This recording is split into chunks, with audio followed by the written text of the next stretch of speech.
We're going now to a very, very, very difficult part of the Maimer. It's Kabbalistically, technically, even to understand what he's saying, never mind. I mean, I'm saying technically is a challenge, and so to understand, so what's the, okay, we understand the geography of these levels. What is it saying? That's even a greater challenge, but let's, Be'ez Hashem, do it together. We'll get to the bottom line, I believe, and we will march forward. So we're now in the middle of almost finished. Did you finish Eis Gimel? No, unless I missed a day. I thought we were partway through the first. Sorry, Adam, what do you say? No, we have, and we didn't finish it. We didn't, partway Right, through. we didn't. All right. So what is he talking about? He's explaining medalig and mekapitz. That medalig is movement, but it's only one leg skipping. Mekapitz is jumping both legs, and it moves the body. It lifts the body. To understand what that means, Baruchni is Kel Doidi. The voice of my beloved is coming, skipping over the mountains, and Mekapitz jumping over the hills, and this is the koil. He identified there's two koil, with a vav, without a vav. This is the koil that is not heard, that is forever, the call that is eternal call, has no hefsek, God of Yosef. So this voice is jumping, is skipping and jumping over the mountains and over the hills. What does this mean? So to explain that, he began this whole beard of two levels of the makif. Makif HaKorev and Makif HaRochek. Stating that the Makif HaKorev, although it's Makif, which means not experienced consciously, but it's near to and close to consciousness and affects consciousness. Whereas the Makif HaRochek is so distant that it is not even consciously felt. And he illustrated this with the story with Daniel and his colleagues. They didn't see the malachim, he did, but nonetheless a great dread fell upon them. That he brings out, the dread is, he describes it as siluk adomim, the blood is withdrawn. The blood is the carrier of life, the blood is pnimius, the blood is invested in every limb and organ and brings life there. And when the blood is withdrawn, of course, so the organs don't function. They withdraw. They're in a state of kivutz. All to say that when the makif hakorov, the close makif, is in a state of expression, the koiches pnimium withdraw. They're overwhelmed, as they were overwhelmed in this experience, although they didn't really know what they were experiencing, other than they were experiencing something that caused every part of their consciousness to withdraw. I'm just going to mute us, guys, but unmute yourself accordingly as you wish to speak, etc. Okay. So he gave an example of Chochmah and Bina, that Chochmah and Bina, as long as Chochmah is expressed at that eureka moment that he sees the truth, the process of analysis, Bina, just simply cannot happen. Even though Bina is born from Chochmah, but it can't happen because Chochmah is relatively a makiv. It's not an internalized, analyzed concept. It's a flash of light. And so when that is, as long as that is happening, then there cannot be the koyach pnima. Similarly, rotzen, which is the purest kind of koyach makiv within the nefesh, if the rotzen is manifest, then the koyach pnimim can't kick in. You really want to learn. I really want to learn, and it's a powerful. So if he's going to hang on to that moment, that state of experience, I want to learn, he'll never learn. That's got to recede and allow the intellect to begin the dogged process of learning. So it remains hovering as the inspiration, but it cannot be in a state of revelation. So all to say that the makif harochek, when revealed, overwhelms the koiches pnimim. Now we're in the Proteus Yosef. That's what we're up to. In more greater detail, again, revisiting, we didn't leave it, but the marshal, the illustration, it's not a marshal, but the illustration of this, the dogma and the story of Daniel. So, Rabbi, yes, you said that as long as the makif harachik is revealed. I'm sorry, makif hakorev. Thank you. Yeah, correct.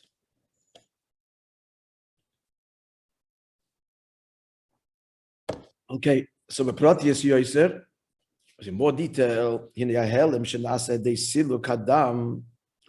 So they're experiencing this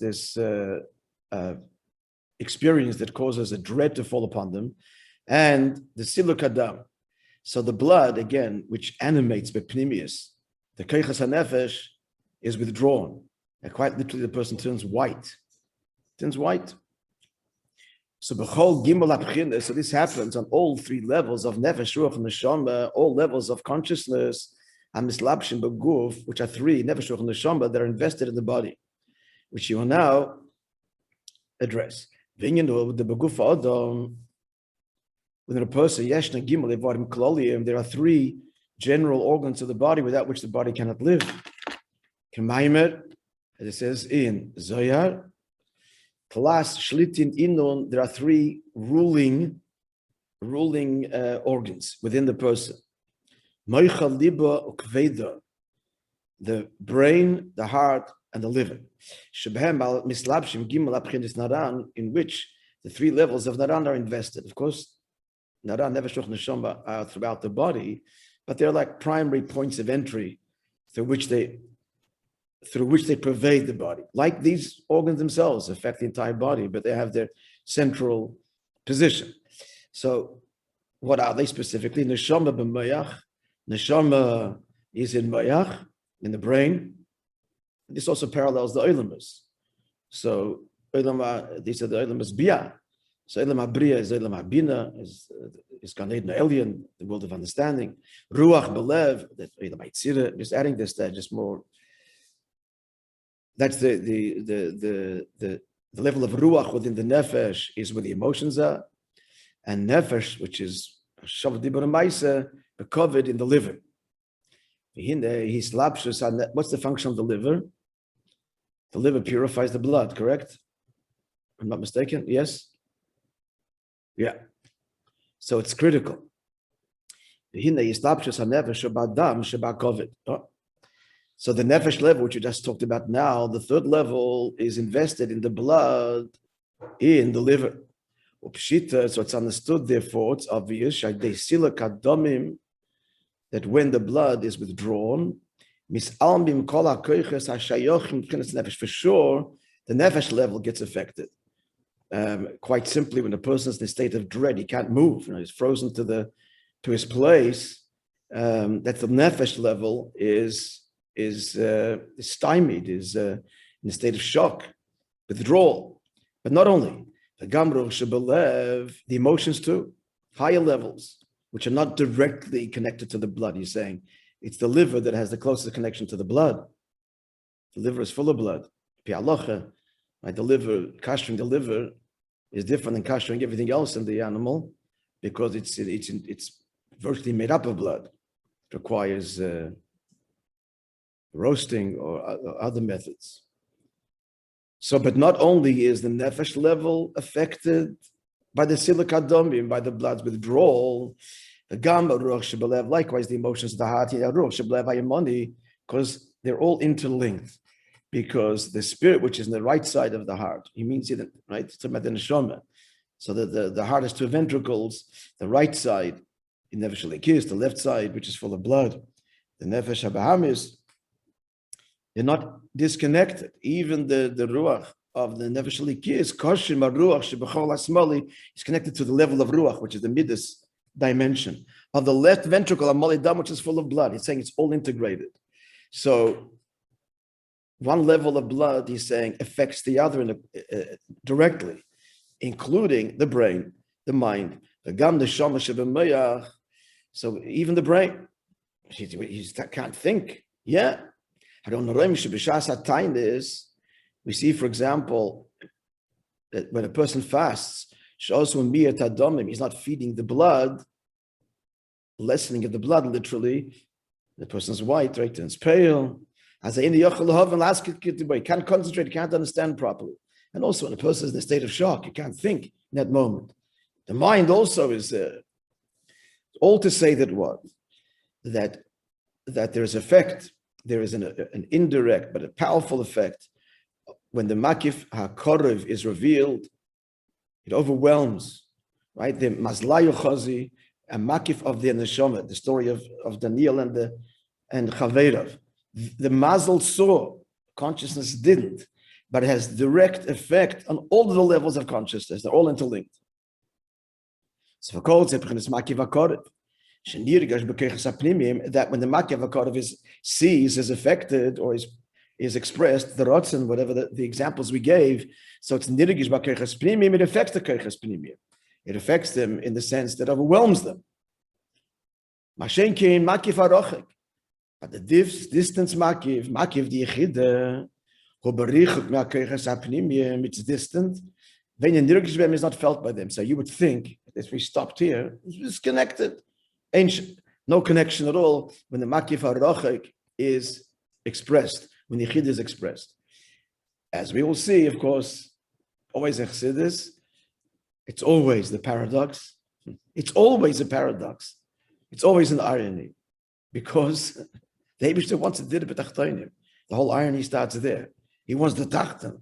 The kavan is the tachton. The kavan is the guf, etc. So there's always the irony. Malchus is really deeper.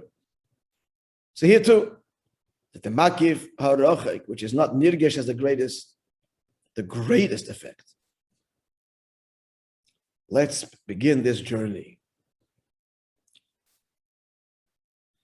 I'm going to say, as an introduction to what we're going to say, it just occurs to me, I hope it's right, but it's good as a kind of a context to keep in the back of our minds, as it were, or the back burner, for a whole discussion to follow, which I haven't learned the Maimah through. Really, the proper way to teach a Maimah, excuse me, is for the teacher, the person who has to learn it first, the whole thing, understand it then.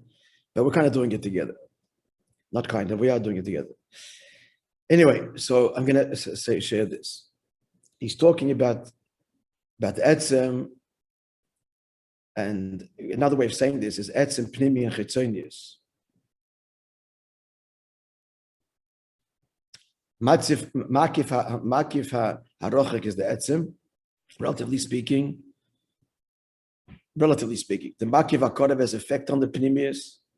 Is an effect on the pnimius, and then there's the chitzonius, the actual structure itself. These terms are all relative. They mean other things in other contexts. So I'm just saying this. I think it's going to be helpful. There's three kinds of people too. That is a chitzon, a pnimi, and a atzmi. So to make it very black and white, again, of course it's not, and there's endless levels. So the chitzon is someone very externally, the lowest level, his whole identity is defined by others. And there's even lower levels. He lives for others. His identity is what others think of him.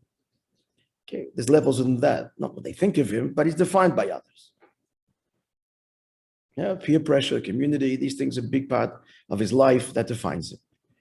That's one kind of, Hashem made people different ways. There's some people that are affected by environment much more than others. Then there's a pnimi, who's not that way. He's much more independent, much more pnimistic, and not defined by environment, others, etc. And then there's the atzmi. Now, what's the chiluk? So the chitzon, again, his relationship with others is on their terms, because they define him, basically. Again, speaking the broadest brushstrokes, it's the environment that defines him. The pnimi has hashpah on his environment, because his identity is intrinsic, and he has an effect on the environment. He gives to the environment. And his hashpah, as the pnimius implies, will be on the environment, each part of the environment according to its level. An atzmi will make the environment his, bring you into his world. The pnimi, let me rephrase that, the pnimi can get into your world and give you, help you, mashpia. The chitzon, your world defines him.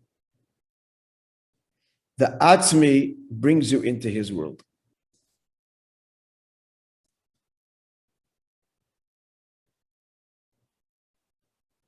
The moshel gashmi for atzmi is a house, is a bayis. Every detail in the home is the home. He's the home. So this is going to help us a bit because we're going to encounter in a second that the makif is a makif achayzer. What does this mean? So l'chora means the returning light, as opposed to the makif hakarif is a projected light. So this may give us some explanation, which tells us right now that the effect of the atzmi is immeasurably greater, transformative. He brings it into his world.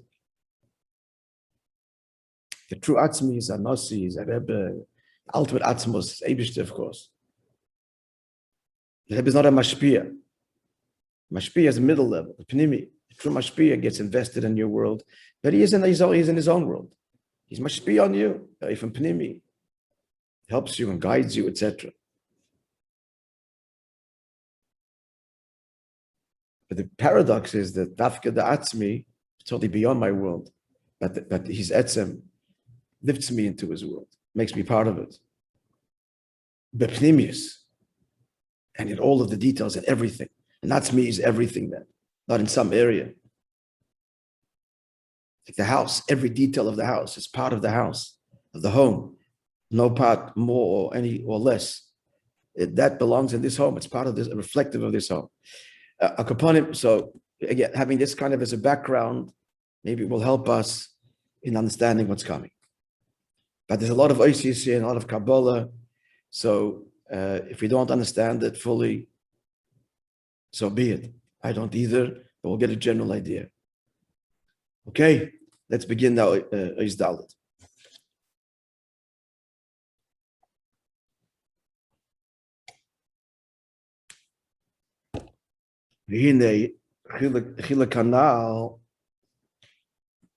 This distinction which we have now drawn between the two transcendent levels, makif hakodev and makif harochek.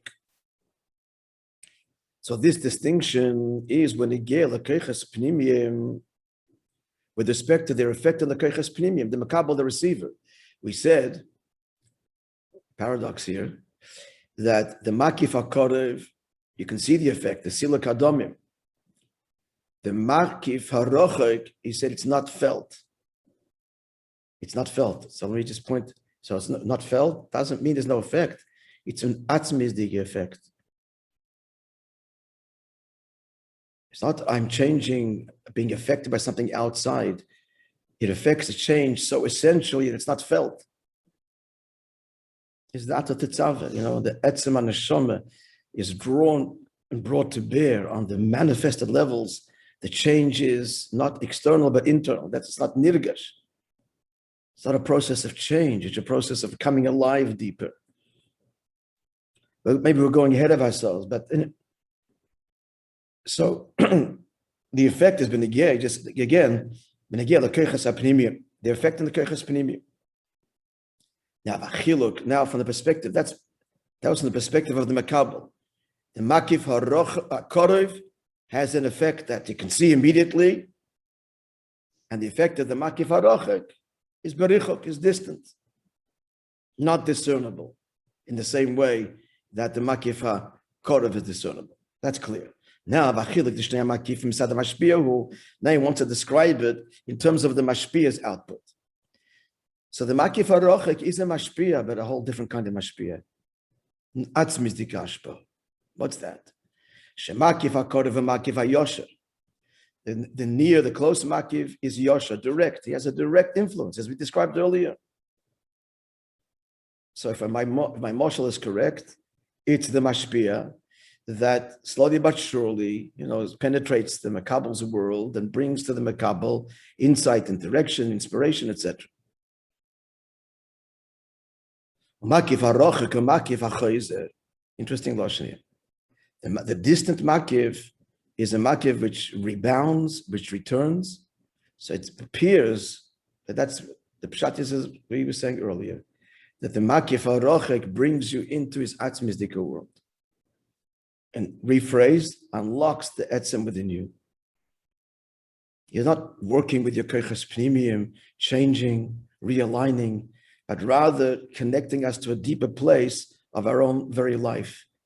And when that happens naturally, everything is transformed in a natural way. Makif ha'choyze. It comes back to the essence. That's the pshat. Let's see. The matter is as follows.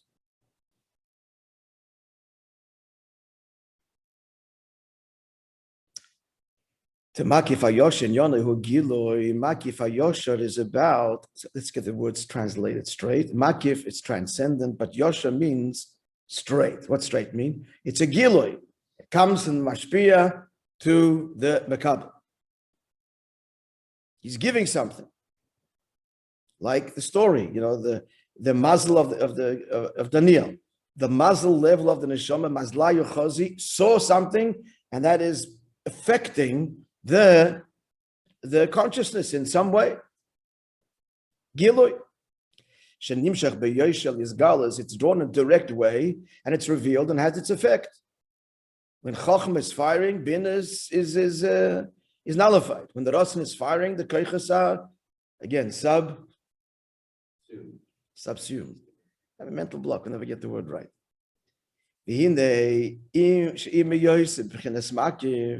Which means, meaning, even though it's makif, it's transcendent, which means beyond, but it's revealed and it's experienced and felt in a very powerful way. They're transfixed at that moment in the story of Daniel.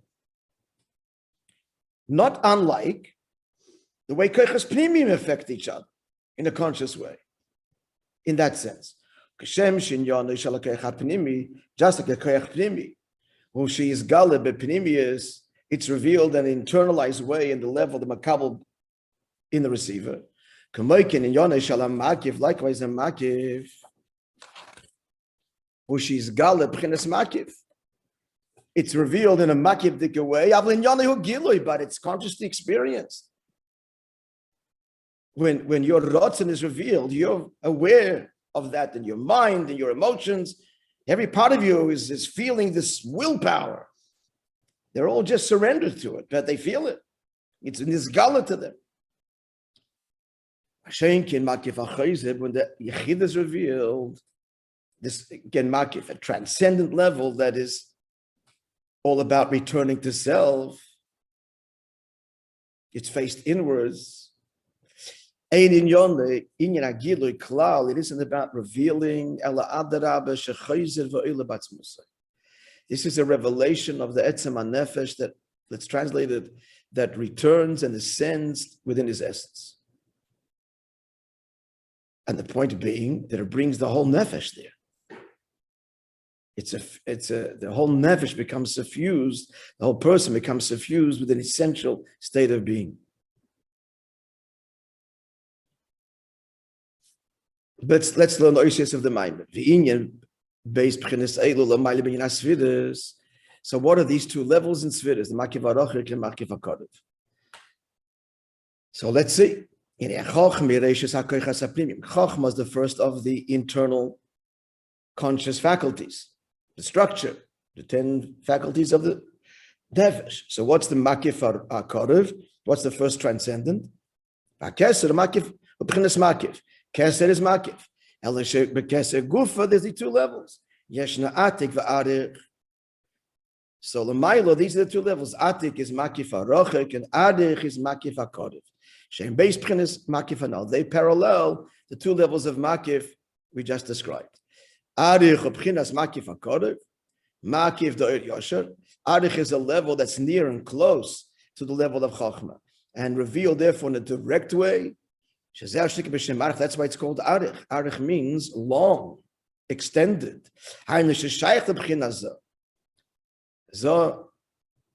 word Zoh means Ze'er Anpin, small faces. Arich is actually the first term for Arich Anpin, long faces. We don't mean long faces in a long face.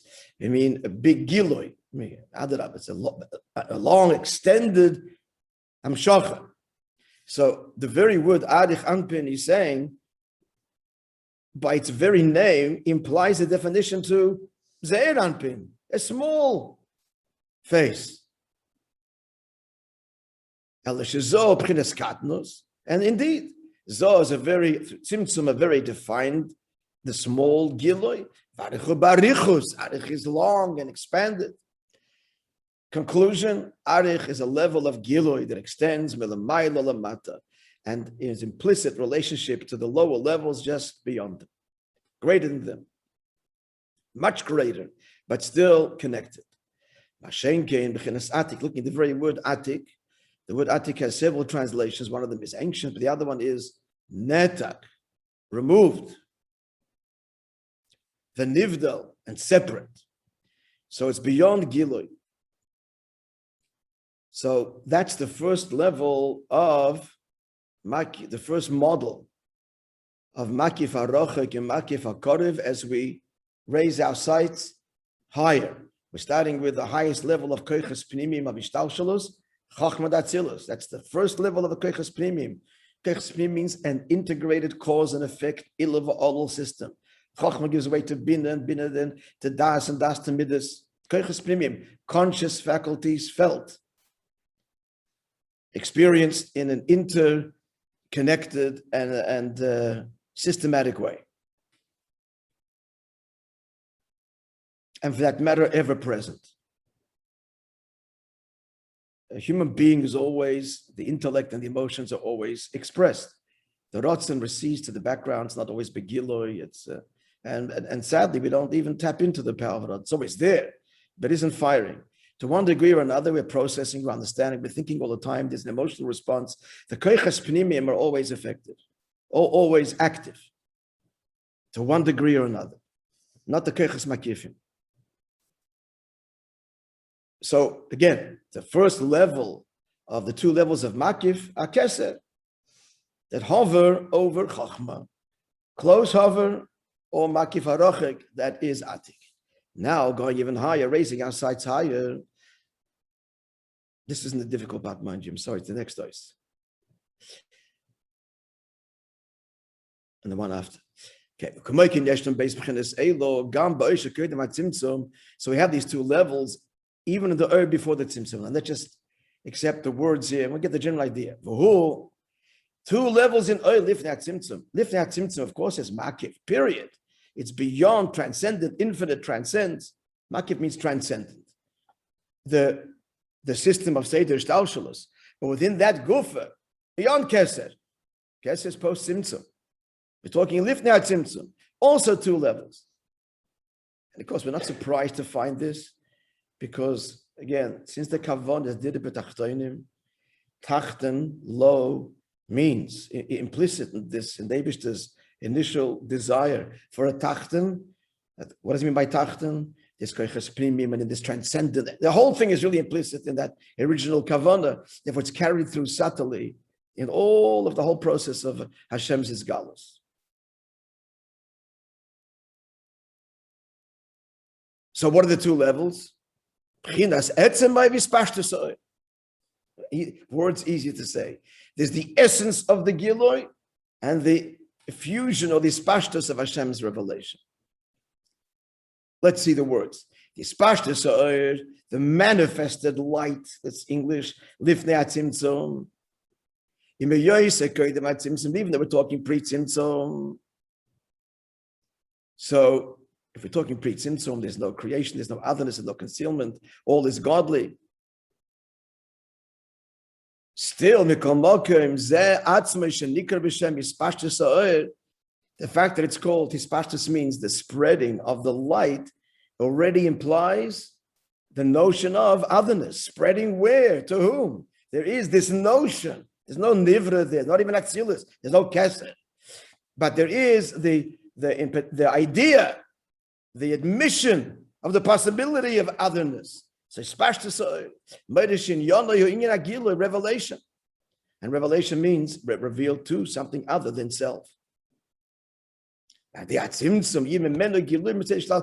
of this admission of Giloi, the notion of Giloi, then the Tzimtzum plays on that, and that creates a real Seder Shtalshalos. There is another. And what another there is, a holy Shtalshalos. But first Hashem has to give rise to this acknowledgement, as it were. Words fail us here. Hope we're getting a sense of it. Of the possibility of otherness. That's his pashtus. In other words, Hashem's desire for otherness hasn't happened yet, but he wants it.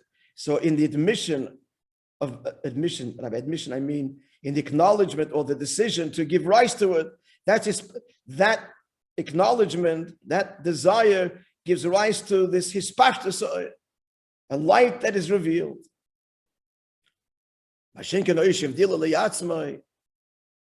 Where the light is quoting here from the Medrash, the beginning of creation, he divided the light and he separated for himself.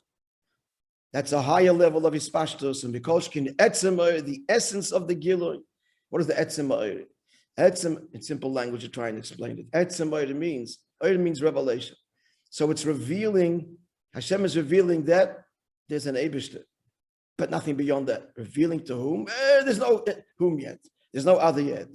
But just that there is an Eibishter, that's already saying something. It's a revelation. So it is Oib, it's Etzem Oib.